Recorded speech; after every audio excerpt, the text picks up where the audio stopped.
காரணம் காவல்துறையினுடைய கைகள் கட்டப்பட்டிருக்கிறது. எல்லோருக்கும் தெரியும். யாரை வேணாலும் எங்க வேணாலும் கொலை பண்ணலாம். தமிழகத்தில் காவல்துறையின் கைகள் கட்டப்பட்டிருப்பதாக பாஜக மாநில தலைவர் அண்ணாமலை செய்தியாளர் சந்திப்பில் விளக்கம் அளித்துள்ளார். தினமும் ஒரு ஊர்ல ஏதோ ஒண்ணு இந்த மாதிரி நடந்துகிட்டே இருக்கு. கூலிப்படை தாக்குதலா இருக்கும். எல்லாத்துக்கும் மோட்டிவ் இருக்கத்தான் செய்யும். இதற்கு முன்னாடி மோட்டிவ் இருந்துச்சு, இப்போ மோட்டிவ் இருந்துச்சு. ஆனா ஏன் இப்ப அதிகமா நடக்குதுன்னு தான் கேட்கணும். காரணம் காவல்துறையினுடைய கைகள் கட்டப்பட்டிருக்கிறது. எல்லோருக்கும் தெரியும். யாரை வேணாலும் எங்க வேணாலும் கொலை பண்ணலாம். பெருசா என்ன சார்ஜ் ஷீட் போட்டுருவாங்க. 3 மாசத்துல பெயில் வந்துடும், 6 மாசத்துல பெயில் வந்துடும். வந்ததுக்கு அப்புறம் இந்த கொலையை பழிதீக்க அந்த கொலையை பண்ணலாம். இப்படித்தானே பாதி கொலை நடக்குதுலாம். இதற்கு முன்பும் கொலைகள் நடக்கும் பொழுது அதற்கு ஒரு காரணம் இருந்துச்சு. இன்னைக்கும் காரணம் இருக்கு.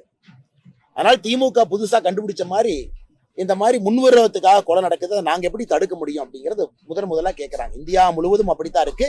அதுதான் பிரிவென்டிவ் போலீசிங் அப்படிங்கிறாங்க. ஒரு காவல்துறையில ஒரு போலீஸ் சப் இன்ஸ்பெக்டர் இருக்கிறாங்க, கான்ஸ்டபிள் இருக்கிறாங்கன்னாவே தெரியும் அந்த ஊர்ல இதற்கு முன்னாடி என்ன கொலை நடந்திருக்கு, பழிக்கு பழி கொலை நடக்குமா, ஜாதி மோதல்கள் இருக்குமா, இல்ல வாய்க்கால் தகராறுல கொலை நடந்திருக்கா. அப்ப ஆப்போசிட்ல இருக்கக்கூடிய பார்ட்டியை கண்காணிக்கிறதா போலீஸுடைய பாதி வேலை. பவுண்ட் ஓவர் பண்ணணும், 107 சிஆர்பிசி போடணும், ரொம்ப ஓவரா குறும் பண்ணாங்கன்னா குண்டா சட்டத்துல உள்ள அனுப்பணும். இதுதான் போலீஸுடைய பேசிக் போலீசிங். எல்லா அடிப்படை காவல் வேலையே நடக்காம இருக்கு.